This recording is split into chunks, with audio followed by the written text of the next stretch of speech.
Que la bénédiction de Dieu le Père, de Dieu le Fils et de Dieu le Saint-Esprit soit avec vous et toute votre famille. Soyez les bienvenus en ce temps sacré de prière et de réflexion. Je suis votre frère en Christ. C'est un honneur indescriptible de partager ce moment avec vous. À cet instant, où que vous soyez, je vous invite à préparer votre cœur. Apaisez votre âme et ouvrez-vous à la présence tangible de notre Dieu. Imaginez maintenant qu'un manteau, un doux et lourd manteau de paix, est placé sur vos épaules. Il dissipe toute anxiété, toute peur et toute inquiétude. Sentez le poids de la gloire de Dieu s'installer sur vous et sur votre foyer. Dans cet environnement de révérence, nous établissons un espace sacré. C'est un sanctuaire en esprit où la voix du ciel peut être entendue clairement. Recevez sur votre front, sur la porte de votre maison et sur le cœur de chaque membre de votre famille le sceau invisible. Ce sceau est puissant, celui de la protection divine. Nous sommes sous la garde du Très-Haut. C'est en son nom que nous commençons ce temps ensemble. Maintenant, unis comme un seul corps, comme une seule famille de foi, élevons notre voix. Non pas en supplication, mais en déclaration de foi et d'autorité spirituelle. Nous ne luttons pas contre la chair ou le sang. Nous luttons contre les principautés et les puissances qui s'élèvent contre l'alliance sacrée de la famille. C'est pourquoi, avec l'autorité qui nous a été conférée au nom de Jésus-Christ, nous nous levons fermement. Nous déclarons que toute forteresse construite par la discorde, l'incompréhension et le ressentiment dans nos foyers commence à s'écrouler maintenant. Nous brisons au nom de Jésus le pouvoir de toute parole de malédiction lancée contre notre lignée. Ceci, que ce soit par envie, par colère ou par ignorance. Nous détruisons toutes les ruses de l'ennemi qui visent à semer la division entre mari et femme, entre parents et enfants, entre frères et sœurs. Nous annulons toute flèche enflammée de discorde, de vice, de rébellion et d'adultère. Ces flèches sont pointées contre notre mariage et contre nos enfants. Nous ordonnons que l'esprit de confusion, l'esprit de misère et l'esprit de maladie se retirent de notre maison. Ils doivent se retirer de notre histoire familiale. Nous proclamons que nos maisons ne sont pas un territoire de ténèbres. Elles sont des ambassades du royaume des cieux sur la terre. Nous couvrons nos conjoints, nos enfants, nos parents et nous-mêmes avec le sang précieux et invincible de Jésus-Christ. Le sang qui pardonne, le sang qui purifie. Le sang qui protège, le sang qui scelle notre victoire. Aucun mal ne nous arrivera, aucune plaie n'atteindra notre tente. Notre famille est cachée en Christ et notre vie est gardée en Dieu. La victoire nous a déjà été donnée sur la croix. Nous en prenons possession par la foi dès maintenant. Respirez profondément. Sentez l'atmosphère spirituelle changer. Maintenant que nous avons établi la seigneurie du Christ sur notre maison, plongeons au cœur du message que Dieu a pour nous aujourd'hui. Je veux vous inviter à voyager avec moi jusqu'aux pages de l'Évangile de Luc, au chapitre 15. Nous allons revisiter une des histoires les plus émouvantes et révélatrices de toute la Bible. C'est la parabole du Père miséricordieux et de son Fils prodigue. N'essayez pas de l'écouter seulement comme une histoire ancienne. Écoutez-la comme un miroir de votre propre vie et de votre famille. Il y avait un homme qui avait 2 fils. Le plus jeune, impatient et illusionné par un désir de fausse liberté, va trouver son père. Il fait la demande la plus dure qu'un fils puisse faire. Père, donne-moi la part d'héritage qui me revient. En substance, il disait, Père, pour moi, tu es déjà mort. Seul ce que tu peux me donner m'intéresse. Pouvez-vous sentir la douleur dans le cœur de ce père? Malgré cela, le père, dans un acte d'amour radical, respecte sa décision et divise ses biens. Le fils part pour une terre lointaine. Là, la Bible dit qu'il dissipa tout ce qu'il avait en vivant dans la débauche. Il échangea la sécurité du foyer contre l'aventure du monde. Il troqua l'amour du père contre des plaisirs passagers. Et quand l'argent fut épuisé, les amis disparurent. Une grande famine survint et il atteignit le point le plus bas qu'un juif pouvait imaginer. Il dut s'occuper de porcs et désirer manger leur nourriture. C'est dans la porcherie de la vie, au milieu de la saleté et du désespoir, que quelque chose se produisit. Le texte dit qu'il revint à lui-même. Il se souvint de la maison de son père, où même les serviteurs avaient du pain en abondance. Pendant ce temps, lui mourait de faim. Et avec le cœur brisé et humilié, il décide de revenir. Il prépare un discours. « Père, j'ai péché contre le ciel et contre toi. Je ne suis plus digne d'être appelé ton fils. Traite-moi comme l'un de tes serviteurs. » Mais alors qu'il était encore loin, son père le vit. Imaginez cette scène. Ce père n'était pas distrait. Tous les jours, il montait au point le plus élevé et regardait l'horizon, attendant. Son cœur de père n'a jamais abandonné. Et quand il le voit, sale, malodorant, brisé, il ne ressent ni dégoût ni colère. Il ressent de la compassion. Et il fait quelque chose d'impensable pour un patriarche oriental. Il court. Il relève ses vêtements et court à la rencontre de son fils. Il se jette à son cou et le couvre de baisers. Le fils essaie de faire son discours préparé, mais le père ne le laisse même pas terminer. Il crie à ses serviteurs, « Apportez vite la plus belle robe. Mettez-lui un anneau au doigt et des sandales aux pieds. Amenez le veau gras et tuez-le. Faisons la fête et réjouissons-nous, car mon fils était mort et il est revenu à la vie. Il était perdu et il a été retrouvé. » Cette histoire, si riche et profonde, nous offre des leçons vitales pour notre parcours familial. La première et plus puissante leçon est la suivante. L'amour de Dieu, l'amour du Père céleste, ne nous abandonne jamais. Êtes-vous un père ou une mère dont le cœur est brisé par un fils ou une fille qui a pris un chemin de destruction? Sentez-vous qu'il n'y a plus d'espoir? Regardez la figure de ce père. Il a attendu. Il a veillé.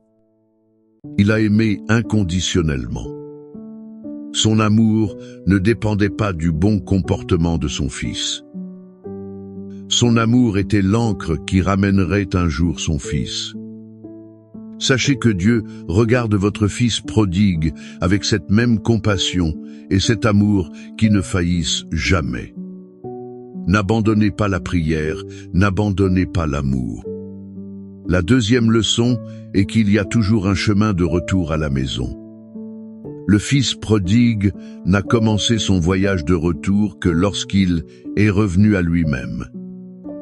Il y a des moments dans la vie où il faut toucher le fond pour pouvoir regarder vers le haut. C'est un message d'espoir pour ceux qui se sentent perdus dans un mariage brisé, une relation familiale rompue ou une dépendance. Aujourd'hui peut être votre moment de revenir à vous-même. Reconnaissez que loin de la maison du Père, il n'y a que faim et vide. Peu importe jusqu'où vous êtes allés, le chemin du retour à la maison est toujours ouvert. L'humilité est le premier pas. La troisième leçon, absolument cruciale pour la guérison familiale, concerne le pouvoir du pardon qui restaure l'honneur. Remarquez que le Père ne se limite pas à pardonner. Il restaure complètement l'identité de son Fils. La meilleure robe signifiait l'honneur. L'anneau signifiait l'autorité et l'appartenance à la famille. Les sandales signifiaient qu'il était un fils libre et non un esclave. Combien de fois, dans nos familles, disons-nous « je te pardonne ». Mais nous continuons à traiter l'autre personne comme un citoyen de seconde classe, lui rappelant toujours son erreur. Le vrai pardon, le pardon de Dieu, non seulement efface la dette, mais restaure aussi la dignité. Sommes-nous prêts à offrir ce type de pardon radical au sein de notre propre foyer? Agissons-nous comme le Père qui court à la rencontre? Ou peut être, parfois, comme le frère aîné qui reste dehors? Ce dernier est plein de suffisance et de ressentiment, incapable de célébrer la restauration. Cette image du Père qui court pour protéger, accueillir et restaurer son Fils nous mène directement au cœur des psaumes. Nous allons maintenant les déclarer sur notre vie. Si la parabole nous montre le cœur compatissant du Père, le psaume 91 nous révèle les bras puissants de ce même Père. Il nous révèle son engagement inébranlable à nous protéger.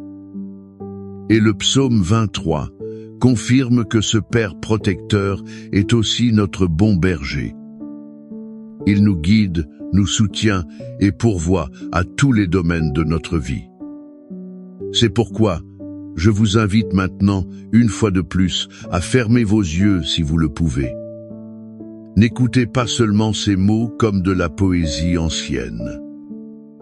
Recevez-les, buvez-les, déclarez-les à voix haute avec vous si votre cœur vous y pousse. Ce ne sont pas seulement des mots. Ce sont des promesses vivantes du Dieu Très-Haut pour vous et votre famille. C'est l'acte de propriété de votre sécurité. Recevons la lecture solennelle du psaume 91. Celui qui habite sous l'abri du Très-Haut repose à l'ombre du Tout-Puissant.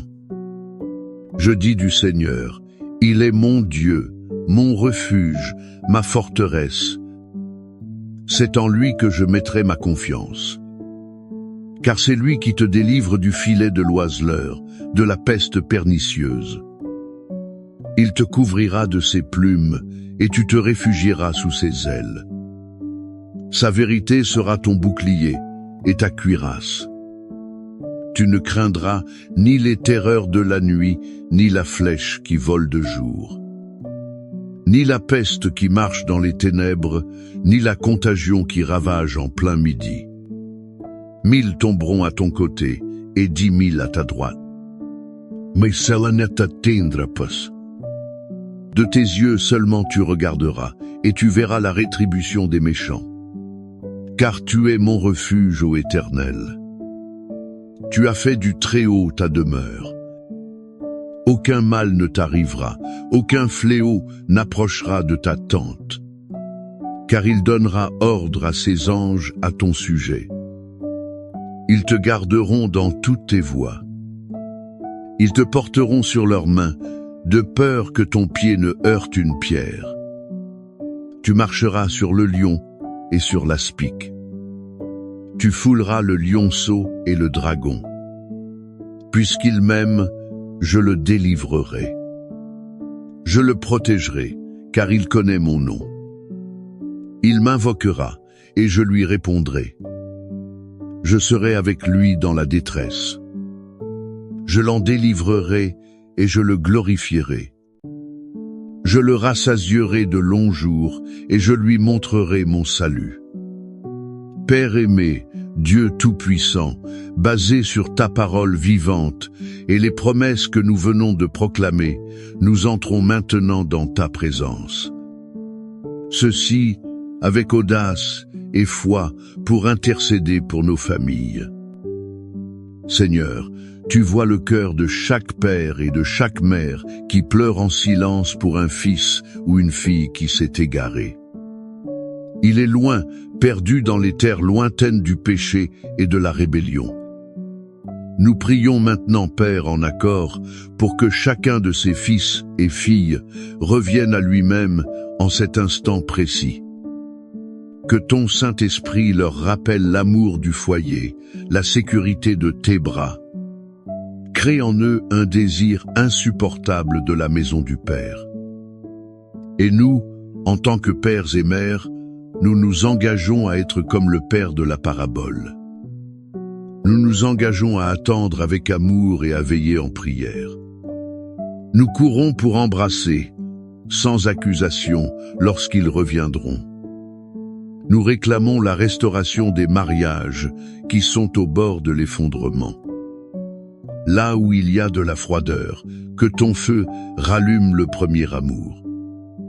Là où il y a des blessures de trahison et d'amertume, nous libérons le baume guérisseur de ton pardon. C'est un pardon qui restaure l'honneur. Que les conjoints puissent retirer les sandales de l'esclavage du passé. Qu'ils puissent chausser les sandales de la liberté et de la dignité en Christ. Abat les murs de silence et d'orgueil. Construis des ponts de communication et d'humilité. Seigneur, comme notre bon berger, nous déclarons la promesse du psaume 23 sur nos maisons. Le Seigneur est notre berger et nous ne manquerons de rien. Nous déclarons ta provision surnaturelle sur les finances de chaque famille qui entend cette prière. Là où il y a de la dette, apporte la liberté. Là où il y a du chômage, ouvre des portes d'opportunité. Là où il y a pénurie, multiplie les ressources. Prépare une table d'abondance en présence de nos ennemis. Que notre coupe déborde de ta bonté et de ta miséricorde. Et nous prions, Père, pour la guérison. La guérison pour les corps malades, de la tête à la plante des pieds. Touche chaque cellule, chaque organe. Nous prions pour la guérison des émotions blessées, pour la paix des esprits anxieux et déprimés. Nous prions aussi pour la libération de toute oppression spirituelle. Que la santé divine, le shalom de Dieu, inonde chaque membre de notre famille. Et maintenant, je veux vous inviter à faire quelque chose de prophétique. Je vous invite à participer activement à ce puissant courant de foi. Écrivez ici dans les commentaires le nom de votre famille, par exemple, famille Dupont sous la protection de Dieu. En faisant cela, vous scellez votre foi et placez votre maison sous cette couverture de prière. Si vous avez une demande spécifique, laissez-la aussi. Soyons une communauté qui intercède les uns pour les autres, qui porte les fardeaux les uns des autres. C'est ce que la parole nous enseigne.